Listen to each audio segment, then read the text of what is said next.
پیغلې جنکۍ نه واده کول او ځوانانو هلکانو له واده نه کول. دا غټ مرض دی نن سبا، ځکه چې څنګه د هلک زلمی شي او د جنۍ پیغله شي نو دوی واده ته زړه کېږي. یو سړی د 40 کالو 50 کالو ته ورته ووایي ماما دویمه ښځه دله ورکړه به یې خوله کې څنګه اوبه راشي، کم ده نه وایي دی ورته هم سم خوشحاله. پس دغه سوچ کې دی یا خو درې ښځې نه هېري نو که دغه چېرته راضي شي نو کوي، او یا که چېرته داسې مالي مسلې وي چې دا حل شي به یې کوو. نو چې د 50 کالو د 60 کالو بوډا ته ووایي چې دویم واده له کوه ته خوشحالي، نو چې هلک نوی نوی زلمی شي ده به واده ته زړه نه کېږي، او یو جنۍ پیغله شي د دې به واده ته زړه نه کېږي چې زه واده شوی زما خاوند وي.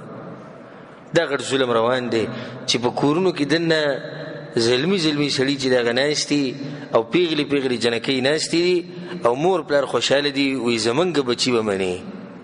پسې مني وایي موږ ته چېرته د اوسه پورې نه دي ویلي چې موږ له واده وکړو. خو تا نه حیا کوي او شرم پکې دی، خو ته خو چېرته د ملګرو په ترو د هغوی نه معلومات وکړي او سره ته کښېنه وایي رښتیا خبره وکړي څه راته وایي.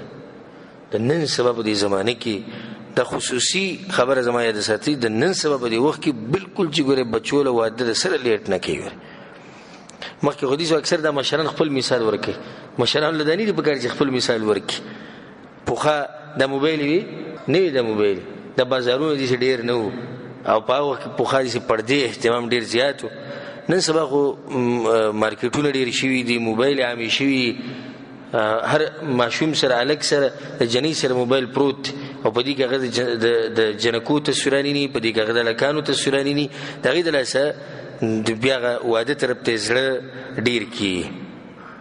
نو کوشش دا کوئ چې په کور کې هلکي او په کور کې جنۍ او ستا وس رسي نو دوی واده کوئ یا دوی له واده کوئ، د دې د لاسه به د زنا یو لار بنده شي.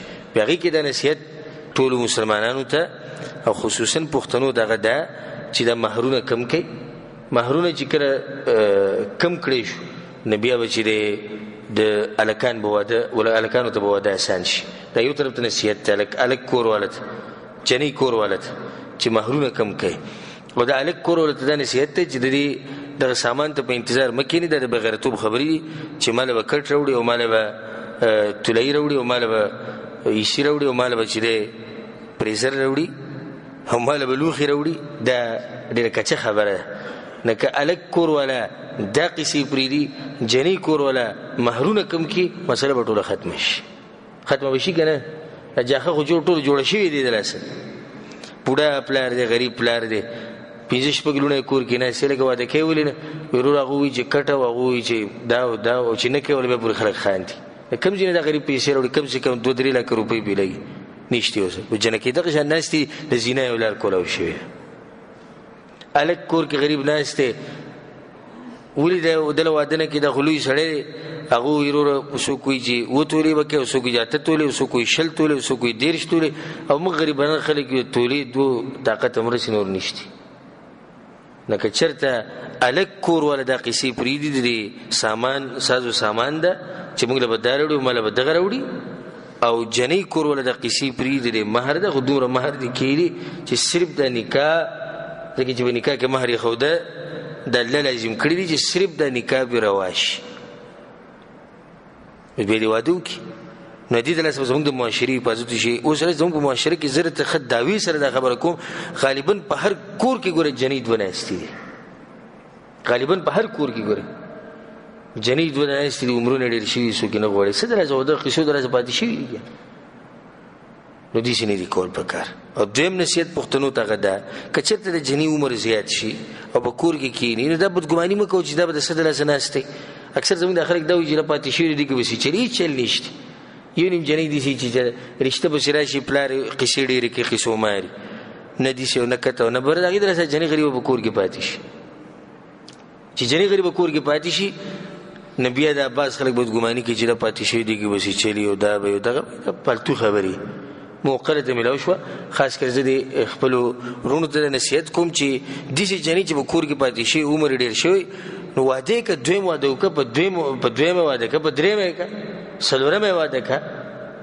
نو ستا به ودونه ډېر شي او دلته به د یو زنانه څه وشي حفاظت وشي د یو زنانې حفاظت به وشي نو د خپلو بچو خیال ساتئ د هغوی ژوند چې ته خراب نه کوي په دې غلطو کارونو سره په هغې کې غټ لاس و بیا زما وستایي که موږ پې ځان غلی کړو نو زموږ دا نصیحت دی د پښتنو وروڼو او خویندو ته ټولو ته چې په دې مسله کې کوتاهي مه کوئ د خپلو بچو خیال ساتئ دا بچي دی نه چې ته ګورې خراب نه شي خاص کر نن سبا دور چې د فتنو دور دی والله لازم چې انسان په خپل ځان ویریږي چې واده یي او بچي یې په ځان یېري نه چې بیا پیغله جنۍ او زلمی هلک په کور کې دغه شان ناسي